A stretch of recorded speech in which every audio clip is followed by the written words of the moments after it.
El macroscopio es un instrumento que permite ver de cerca algo grande, y esa será nuestra intención.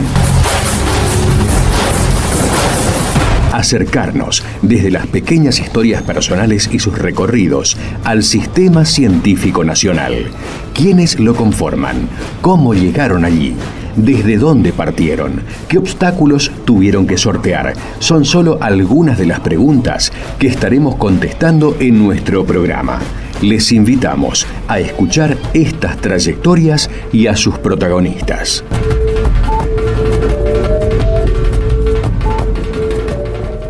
Buenas tardes, estamos aquí en Macroscopio como todos los lunes. Hoy vamos a hablar con el doctor Gastón Zurullón. Él es licenciado en Ciencia Política, magíster en Ciencia Política y Sociología y doctor en Ciencia Política. Es investigador del CONICET. Se desempeña en el Instituto de Investigaciones de la Facultad de Ciencia Política y Relaciones Internacionales de la Universidad Nacional de Rosario, y su tema de investigación es Imaginarios y emociones políticas de las derechas contemporáneas. Y un concepto que me interesó particularmente, política del resentimiento, que espero podamos profundizar sobre eso en la charla. Bueno, gracias por recibirnos, Gastón. ¿Cómo estás? No, muchas gracias a ustedes por convocarme y espero estar a la altura de su programa. Por favor, cómo no, seguramente.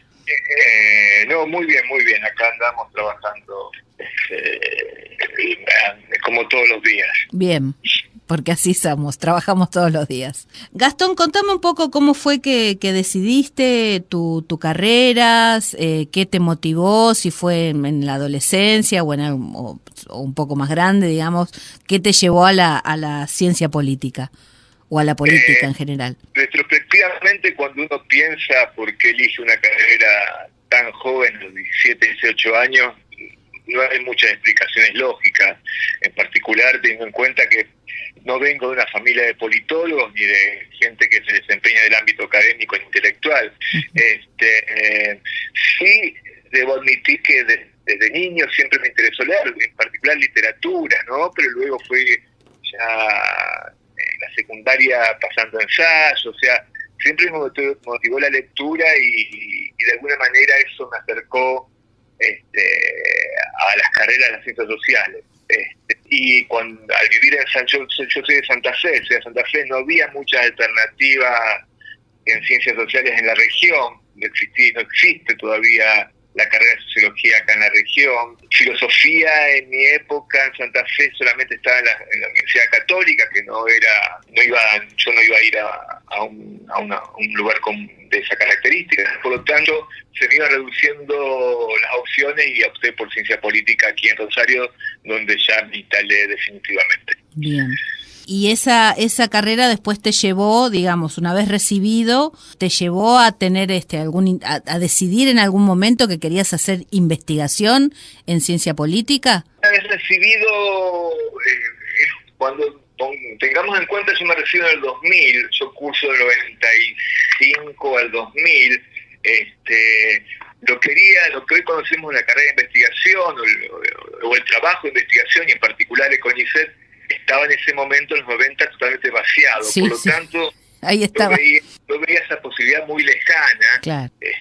Incluso veía la posibilidad de hacer una carrera de doctorado, también lejana, porque estaba ese imaginario que el doctor o la gente que se dedicaba a ser doctor eran grandes popes, ¿no? Uh-huh. Por lo tanto, una vez recibido, tuve varios trabajos de diversos tipos, hasta que empecé, después de quedarme sin trabajo en 2004, 2005, empecé a concursar para dar clases, di clases en Entre Ríos, en la facultad, ¿no? Y eso de a poco me fue llevando a empezar a pensar en la futura carrera académica. Okay. Paralelamente yo estaba haciendo una maestría, la maestría que hice, y eso ya me fue acercando el camino para una carrera académica, okay. Lo cual hay que reconocer que en mi caso fue tardía de alguna manera, porque ingresé al mundo académico con 28 años, ¿no? O sea, tuve 4 o 5 años ausente, pero no ausente, ¿no? En el sentido de que también lo usufructué para trabajar en otros ámbitos y sobre todo para leer anárquicamente, que creo que es una de las condiciones para hacerse con un entramado de conocimientos que por suerte no son necesarios en términos instrumentales, pero siempre reaparecen cuando uno piensa. Claro, lo que comentás es interesante porque obviamente fue en los 90 cuando los tiempos de los doctorados cambiaron, porque es cierto, primero que no había oferta en el país, había muy pocas ofertas para doctorados en universidades nacionales y la mayoría de la gente se iba al exterior a hacer el doctorado. Y en realidad lo hacía cuando ya pasaban los 40 años. Eso cambió muchísimo y, digamos, diferenció, o sea, hizo una diferencia muy grande, ¿no? En lo que eran los académicos anteriormente y después de esa época, ¿no? Porque ahora tenemos chicos de apenas 30 que se están recibiendo ya de doctores. Eso, bueno, sí. Estuviste justo ahí en ese cambio. Sí, ese cambio más el cambio de la aparición de Internet a nivel masivo académico. Yo cuando me recibí ni siquiera tenía computadora, yo hacía los trabajos a mano y alguien que lo pase. Y tampoco tenía la posibilidad de comunicarme con casi todo el mundo intelectual o académico mediante Internet o mail o esas cosas como hay ahora. Sí. Lo cual es súper positivo, pero también... Y obviamente, como decís vos, en la década del 90 y hasta que el CONICET empezó a fomentar los doctorados, la carrera académica era muy distinta a la que es la actual, por lo menos en Argentina. Sí, totalmente. Sí, y además, bueno, esos años de paralización y vaciamiento tardamos, todavía creo que seguimos tardando en levantar, ¿no? El perfil, si bien en cuanto a investigación y eso se ha logrado mucho, creo que esos 10 años de vaciamiento del organismo fueron terribles para todas las disciplinas y para todo el personal del organismo y para el país, obviamente. Sin duda. Por suerte, ahora lamentablemente parece que nuevamente el CONICET que empieza a contraerse, o parece que en el futuro se contraerá, la verdad que espero que no, pero por suerte durante 20 años o durante 15 años se dio la posibilidad de que se doctoren muchos jóvenes y la verdad que por lo menos en el área donde yo trabajo con artículos escritos de gran calidad que no tienen nada que envidiar por más que los recursos no sean lo mismo a nivel internacional. Sí. Otra cosa que hay que subrayar. Eso, exacto. Estamos trabajando en las ciencias sociales con recursos que son muy diferentes. Mi lugar de trabajo en realidad es mi casa, digamos. Sí. Y gran parte del sueldo, parte del sueldo lo destino a la compra de libros. Sí. Y los recursos son muy diferentes cuando uno compara a nivel internacional.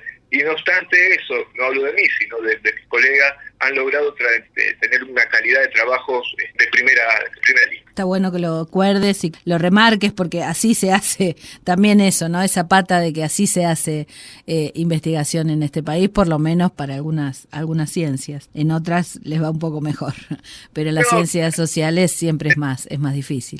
Las ciencias duras obviamente tienen un espacio físico, de laboratorio, etcétera, sin lo cual es imposible pensar en las obviamente. En nuestro caso sí hay espacios en las facultades o espacios que se están fomentando, pero estamos acostumbrados a trabajar más que yo, por lo menos a trabajar en mi casa, es que no hay límites temporales, digamos. Claro. Yo puedo estar mañana un domingo, por suerte, más allá de todas las contras y sin hablar, ¿no es cierto?, de lo económico, uno puede desarrollarse aún en algo que le genera placer. Totalmente, sí, es un privilegio realmente eso, poder hacer lo que a uno le gusta, ¿no? Y sobre todo que considera, y esto es importantísimo subrayar, que no es este tipo de trabajo no es una cuestión totalmente superflua, sino que a mi punto de vista es necesario en cualquier democracia para consolidar la democracia este tipo de estudios. Uh-huh. Por lo menos quizás no tengan un rédito, una consecuencia a corto plazo, pero sin este tipo de desarrollo en ciencias sociales es imposible pensar en la consolidación de una democracia. Va de la mano. Bien. Así que, bueno, y luego cuando yo mi maestría la hice sobre un tópico bastante particular. Estudié la literatura de autoayuda y ver cómo esta tenía suerte de afinidad electiva con las políticas de los 90. Tengamos en cuenta nuevamente una cuestión biográfica. Yo soy de la generación de los 90, o sea, yo empecé la secundaria en el 90, ni mi adolescencia ni mi juventud fue marcada por sus grandes desventajas, y con la ventaja mayor es que yo no fui una generación marcada por la dictadura militar. Mi tema doctoral fue justamente esta marca que tuve, fue estudiar el menemismo, pero sobre todo desde el lugar de los imaginarios políticos que se articularon durante la década del 90 de la que estamos hablando. Ahora, seguimos profundizando sobre este tema, hacemos un pequeño corte para escuchar música y volvemos en unos minutos. All the leaves are brown. Macroscopio. Ver de cerca algo grande. Continuamos hablando con el doctor Gastón Zurullón. Estamos hablando, de sus inicios en la carrera, en su formación, en el estudio.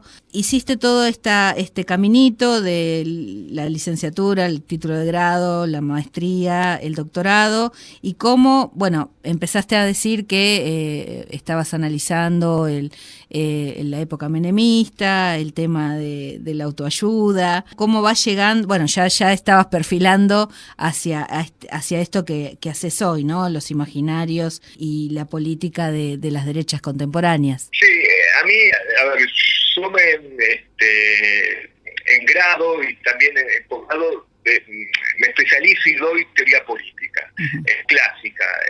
Y hay algo que siempre me interesó de la política, es ver quizás el lado oscuro de la luna de la política, ¿no?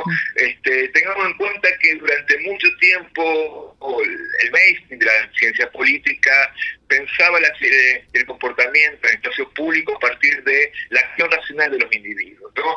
Y esto de alguna manera se reflejaba en la cantidad de encuestas, etcétera, para tratar de cuantificar los comportamientos de la vida social y dar una acción racional.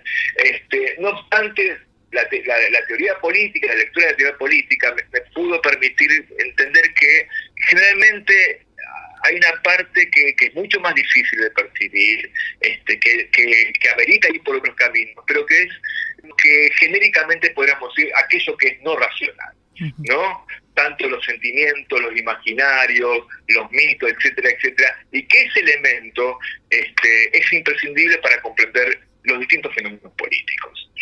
Para algunos ejemplos ya de perogrullo acá en Argentina, uno no puede explicar el peronismo solamente desde una lógica racional. Hay un montón de elementos que se cruzan ahí para tratar de comprender un fenómeno como el peronismo, y así un montón de otros fenómenos históricos y políticos de nuestro país y del mundo, ¿no? Por eso, de alguna manera, traté de comprender, ¿no es cierto? En primer lugar, mi hipótesis sobre el menemismo es que casi 8 años de consenso por parte de la sociedad de un régimen o de un gobierno que generó una reforma radical que afectó económicamente a muchos de aquellos que le estaban dando su apoyo, no se puede explicar solamente a partir de lo que se conoce como voto bolsillo de la acción racional de los individuos, sino que hay otros elementos. Eso, luego de trabajarlo en el menemismo, traté de articular cierto trabajo en torno al kirchnerismo de la experiencia PRO, y ahí me empecé a acercar cada vez más con que es conocido en el mundo académico como el giro afectivo, la importancia que tienen los afectos, para resumir, en el espacio público, y ver las distintas opciones no metodológicas, sino epistemológicas para acercarse a y comprender cómo, o tratar de comprender, lo cual es inabordable, cómo juegan los distintos afectos en los regímenes políticos.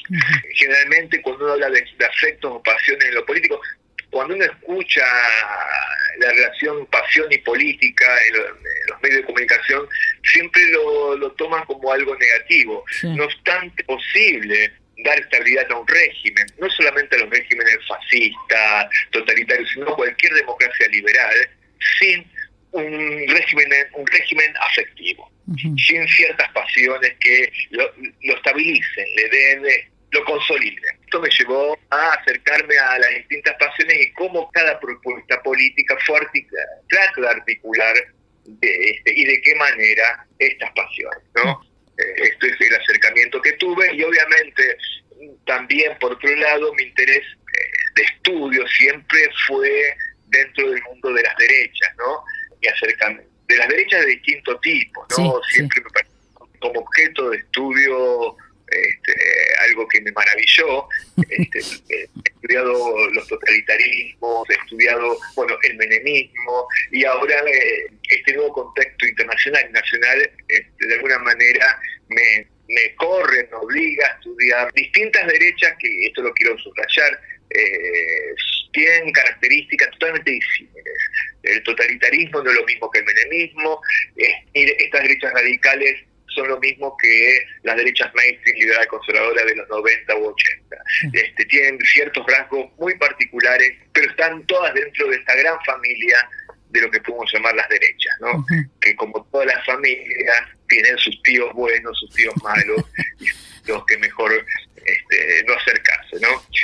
También la izquierda tiene esta heterogeneidad en su familia, pero no es un tema que yo he profundizado. Obviamente es muy original este estudio en el sentido que, hablamos, ¿no?, de eso que decías vos, esto de la pasión y la política, o de la pasión en otros ámbitos que no siempre merecen el estudio académico, pero me parece más que pertinente, ¿no? Sobre todo quizás, acotándolo a Argentina, que somos apasionados así por ciertas cosas, una de ellas es la política.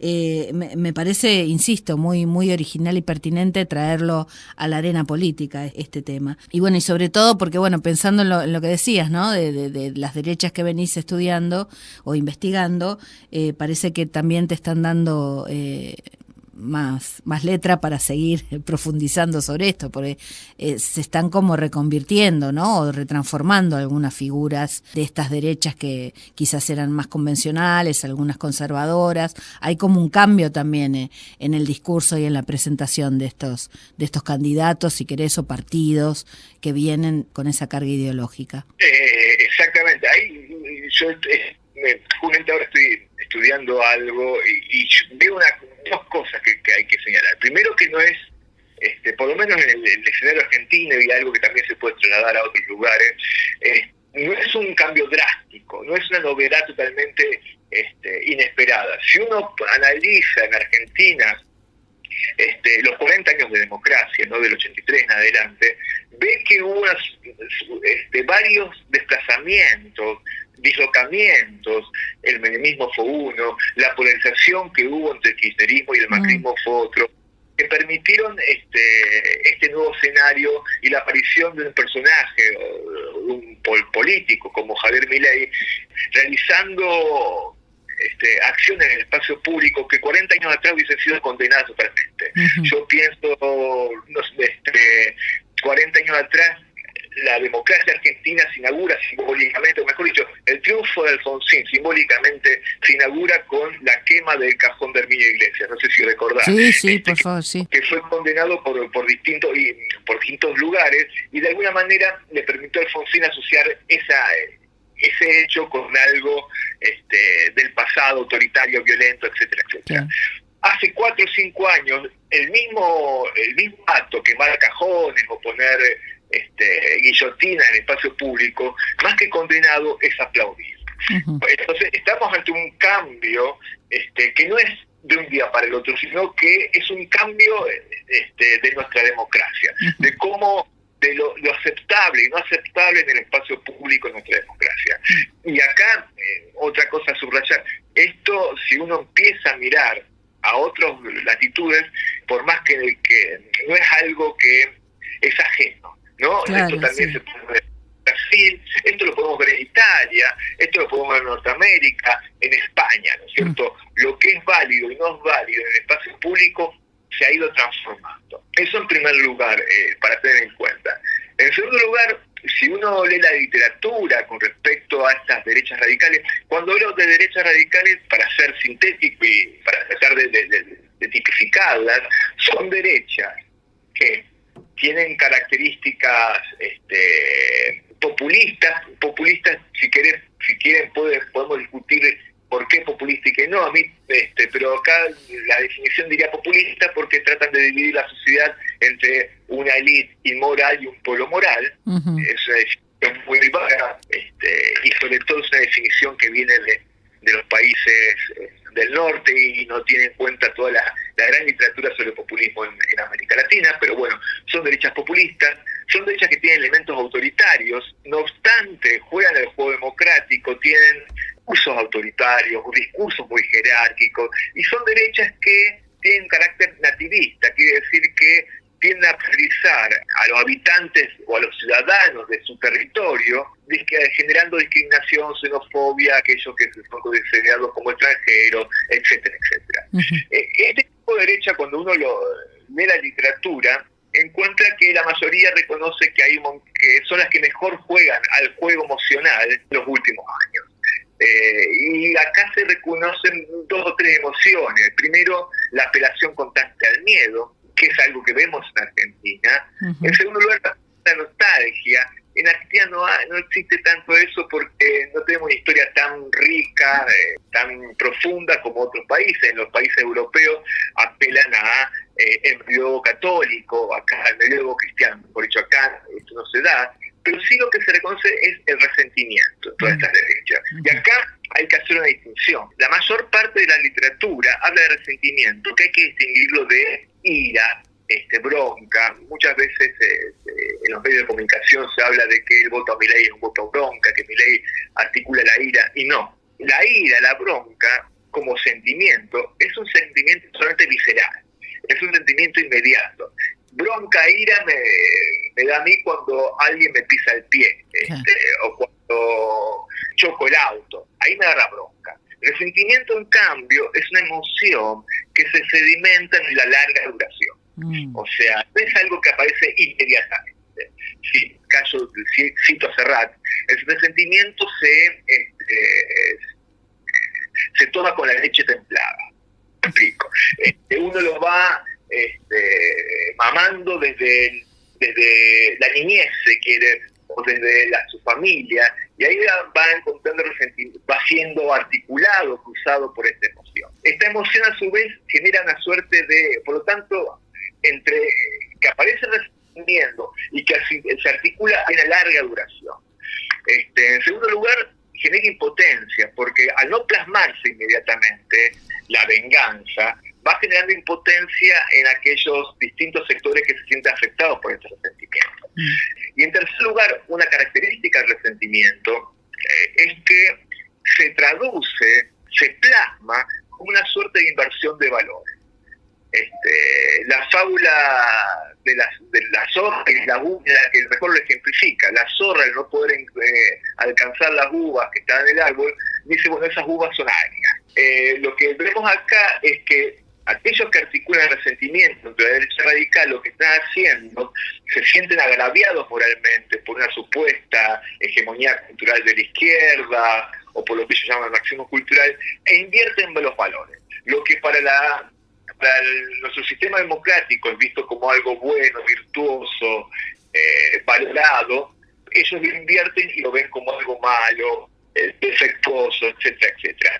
Y de esta forma construyen la incorrección política en virtud. Y la incorrección política es, entre otras cosas, es insultar el espacio público, negar derechos a ciertos sectores, reivindicar prácticas autoritarias, etcétera, etcétera. Lo que antes era como algo deshonroso, eso lo reivindican como algo virtuoso. Esto es lo que genera el resentimiento. Gastón, hacemos otra pausita más, escuchamos un tema y volvemos en unos minutos. Macroscopio, ciencia y sociedad. Continuamos hablando con Gastón Sorullón. Bueno, estamos hablando del punto álgido de esta entrevista, que es el tema de la política del resentimiento. Creo que diste una clase magistral sobre el concepto y lo que implica y de qué estamos hablando cuando hablamos de eso. Decías, y eso me pareció también muy importante, que esta coyuntura a la que llegamos de este resentimiento no es algo ni novedoso ni inesperado, ¿no? Que viene ya creándose o caldeándose desde hace mucho tiempo, con diferentes gestiones y por diferentes causas. Ahora bien, ¿cómo separa el individuo que está resentido por un montón de frustraciones que no pueden tener respuesta en una gestión gubernamental, para, optar por candidatos que no tienen tampoco una tradición, ¿no? Porque eso también me parece que es algo novedoso, por lo menos para nuestro país. Otros candidatos, como los partidos históricos que mencionaste, el radicalismo, el peronismo, incluso los conservadores han tenido décadas de existencia. En cambio, este nuevo candidato que aparece con todo esto que acabas de manifestar, viene sin estructura, viene sin partido, sin equipo. Entonces, ¿cómo se para uno y decide optar o elegir algo tan endeble, me parece, o tan improvisado? Sí, lo que han reflejado las últimas elecciones es un cambio total, ¿no es cierto? Que las voluntades, las voliciones políticas o la decisión del voto ya no pasa tanto por las pesadas estructuras partidarias, sino pasa por otros medios que son mucho más difíciles de captar. Por eso las encuestas cada vez tiran datos más erróneos, que tiene que ver seguramente, y acá yo no soy especialista, por lo tanto tiraré un título y no profundizaré, tiene que ver seguramente con las redes sociales, ¿no? Lo único que puedo decir acá es que si uno ve al youtuber o influencer de la derecha radical, que no sé a ciencia cierta cuán capilares son en la estructura social, pero los he visto, no sé cuántos llegan, están de alguna manera estaban pronunciando o acompañando todo el discurso que luego lo vemos reflejado en el espacio público por Milei y sus seguidores. Hay un juego acá, de alguna manera, en el espacio público político formal o en los medios de comunicación formal, pero que por otro lado se ve, y con una radicalidad mucho más fuerte, en las redes sociales. Por lo menos yo lo que he visto, hay gente que ha estudiado las respuestas a Twitter, que parecen ir por el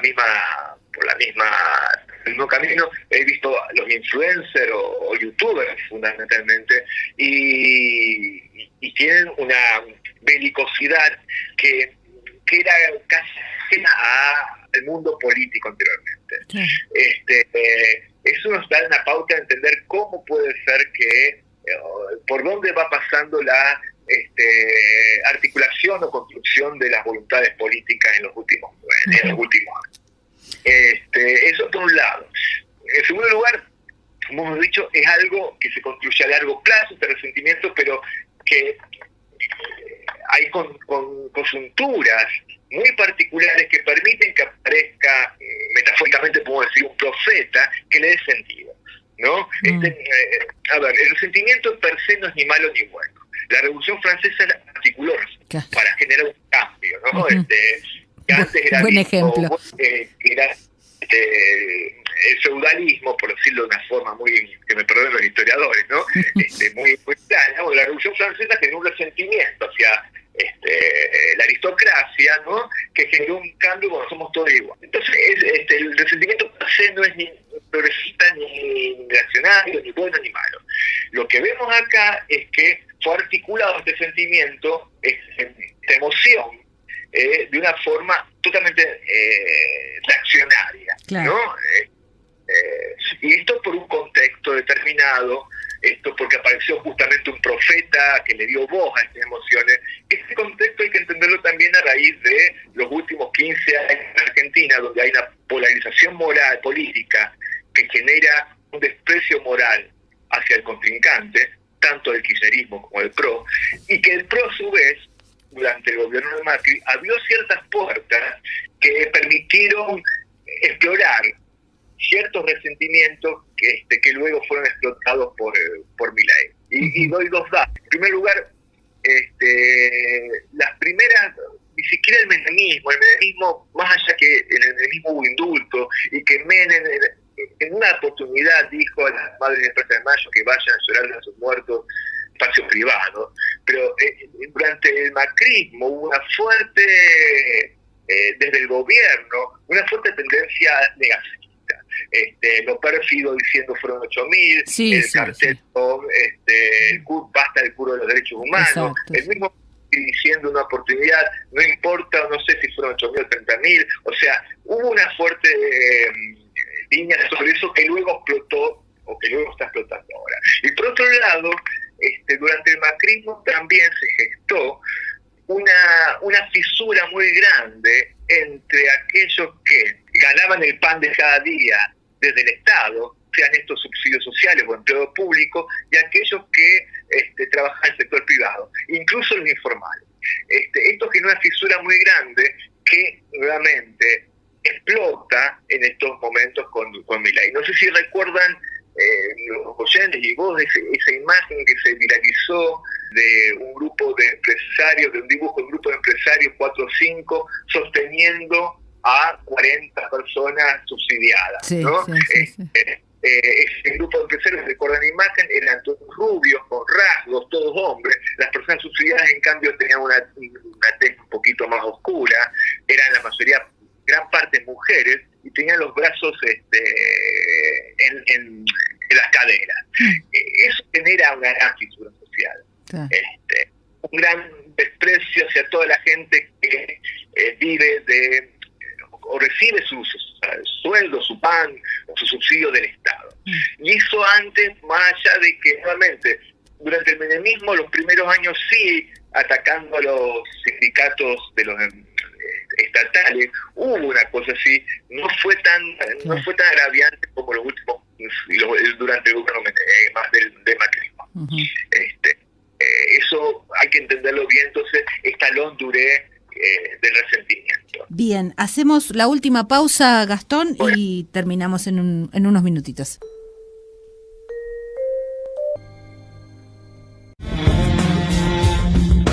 Macroscopio. Investigar. ¿Para qué? Seguimos hablando con Gastón Surullón ya en el bloque final, que como suele ocurrirme cuando las entrevistas son altamente interesantes, se me hizo muy corto. Le comentaba fuera de aire que estoy anotando todo lo que dice y para repreguntar y hacer otras cosas. Bueno, estabas hablando ya última etapa, ¿no? De todo lo que había pasado estos últimos años, de la cuestión del irrespeto moral, del cómo va ocupando espacio el negacionismo, el tema de este quiebre, de esta división entre la gente que recibe, que trabaja, porque vale la pena aclararlo, trabaja y es subsidiada por el Estado en oposición a los del sector privado. Ahora todo esto me hace pensar, ¿no? En algún momento de la charla hablabas de la nostalgia como uno de estos valores o de estos conceptos que tienen las nuevas derechas hacia un pasado quizás floreciente. En nuestro país por ahí cuesta más eso. Lo que veo es como un rechazo hacia el pasado, que hay que olvidarlo. Vos comentabas como que en Europa, ¿no? Hay como una nostalgia de un pasado floreciente, y aquí también se mezcla mucho todo lo contrario, es decir, como olvidarnos del pasado, dar vuelta a la página, y ese pasado implica esto que estábamos hablando, ¿no? Valores, historia, memoria, situaciones muy, muy sentidas para el país. Digamos, eso también forma parte de este nuevo discurso de miremos lo que viene y no de dónde venimos. A ver, sí, por un lado sí, toda articulación de imaginarios políticos de todos los colores implican un juego de olvido y recuerdo. Si uno lee a Borges, sabe perfectamente que el recuerdo perfecto lleva a la ruptura de cualquier identidad política. Toda la identidad política implica una negociación entre olvido y recuerdo. El ejemplo del menemismo, el menemismo ya pasó la dictadura, reconciliémonos todos, recordemos lo que pasó en la inflación, así echamos al adversario político. Pero también tratemos de que Argentina vuelva a ser una potencia como lo fue en 1910. Entonces, ese era el mito. Por un lado estaba en el mismo de 1910, por otro lado en algún momento parecía peronismo. Si uno recuerda el macrismo, para hacer el juego de las derechas. El kirchnerismo también hizo este juego de recuerdos y olvido. El macrismo también tuvo un mito al cual ir. El bicentenario 2010. 2016. Sí, 2016. Se miraba al espejo del bicentenario del centenario de 1910, digamos. Claro. Incluso cuando Macri era jefe de gobierno cuando fue el bicentenario del 2010, el espejo de las festividades que realizaron hacia Buenos Aires, el Teatro Colón, todos de gala, etcétera, etcétera, se miraban al espejo de 1910. O sea, esa es la Argentina que quiere, decirlo de una manera, a la cual se religa el imaginario de la centro-derecha nacional. Lo de Milei ahora es totalmente novedoso. A ver, lo único que apela es una tradición liberal casi, obviamente es construida como toda tradición, pero Alberdi, lo cual uno no puede asociar directamente Alberdi con un pensamiento libertario ni mucho menos. O sea, hay un pasado muy enclenque, o hay un pasado de una construcción de un liberalismo argentino que siempre fue, en primer lugar, nunca fue tan radical como que está poniendo Milei, y siempre fue, de alguna manera, estuvo a la sombra. Lo que podemos conocer como neoliberalismo en Argentina siempre fueron, ¿no es cierto?, sobre todo concentrados en Capital Federal, y siempre fueron el elemento tecnocrático de las dictaduras militares. Nunca pudieron articular un proyecto político per se que tenga popularidad y voto en el espacio público. La gran propuesta de la UCD, muy rápidamente se lo comió el menemismo. Ahora bien, acá nos encontramos con lo novedoso de esto, es una propuesta libertaria, con rasgos total, muy heterogéneos dentro de la gran familia liberal, que tiene una gran respuesta en términos de la ciudadanía. Eso sí es novedoso. No hay que creer que toda gente que vota Milei es toda gente que acaba de leer a Ayn Rand o a Rothbard o a Hayek y se convenció que lo liberal es la correcta. No, definitivamente no. Quizás son los menos, sino que hay que entender que el voto Milei articula distintos elementos. Claro. Uno de ellos es a los políticos, otro es esta fisura que se genera entre la gente que trabaja en el espacio público o en el Estado y la gente del sector privado, por más que el sector privado es un sector no de los grandes empresarios, sino que estamos viendo sectores pauperizados de la economía que se enfrentan al empleo público, etcétera, etcétera. Eso me parece que es lo novedoso de esta raíz. Para finalizar, Gastón, bueno, lo dijiste un poco antes, cuando empezamos la charla. Quisiera que recalques nuevamente la importancia de estas reflexiones y de estas investigaciones que realizan los investigadores y el personal de CONICET, como bueno, esto nos hacen reflexionar precisamente, nos hacen pensar en qué tipo de sociedad queremos. La realidad es esencial, en primer lugar, porque no hay que equivocarse. Aquellos que trabajan en CONICET no son todos de un espacio político, no son todos de un color político, sino que, por suerte, yo te lo digo, yo para entrar a CONICET tuve que pasar 3 concursos de beca doctoral, beca postdoctoral. Para entrar en investigación, dos veces o un ochado, digamos, y después puedo entrar. O sea, esto es un proceso y donde, por otra parte, te están mirando tus pares, que no hay vergüenza mayor que la mirada de los pares. Y entonces no es algo que es solamente de un color político. Ahora bien, esta pluralidad de voces que estudian, en este caso, la ciencia política o las ciencias sociales en general, permiten acercarnos a los fenómenos democráticos de distintos lugares. Y también permiten decir, bueno, acá está la frontera, acá está el límite. Es un límite muy poroso, es un límite muy con diques cada vez menos, pero si pasamos esta frontera, empezar a jugar o acercarnos a jugar a otro juego, que no es el democrático. Tampoco es los autoritarismos que estábamos acostumbrados nosotros desde la década del 70. Claro.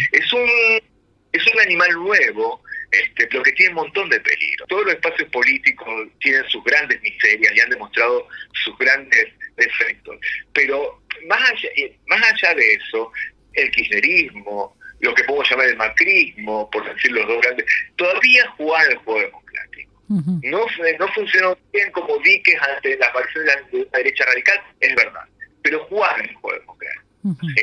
Me parece que en relación a esto, lo que está mucha gente del CONICET pensando, más allá nuevamente de su gran pluralidad, es que un triunfo, un gobierno de esta característica, nos pueden acercar a un juego totalmente distinto. Algunos lo llamarán autoritarismo democrático, otros lo llaman regímenes híbridos, otros lo llaman democracias iliberales, pongámosles el nombre que queramos. Pero ejemplos tenemos en Hungría, en Orbán, tenemos a Trump en Norteamérica, donde acusa a la inmigración persida de ser violadores. Lo tenemos a Bolsonaro en Brasil. Y esas son fronteras que la democracia no debería dejar, que el juego democrático no debería cruzar. Exacto. Me parece esencial eso, y nuevamente remarco, hay un pluralismo tal que yo, en mi caso, cuando gobernaba el kirchnerismo, saqué artículos donde mostraba las miserias del kirchnerismo y nunca me han dicho nada, y lo mismo pasó cuando gobernaba el macrismo. O sea, se puede jugar libremente,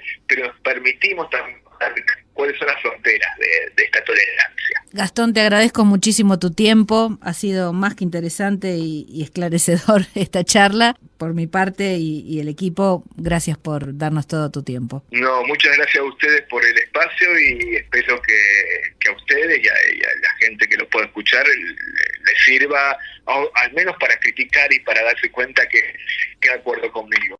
Hoy escuchamos en Macroscopio California Dreaming, Fly Me to the Moon, I Got You Under My Skin y The Look of Love, todos cantados por Diane Krall. Nos encontramos el próximo lunes. Los saluda Sandra Nicosia, Operación Técnica Beco Blanco.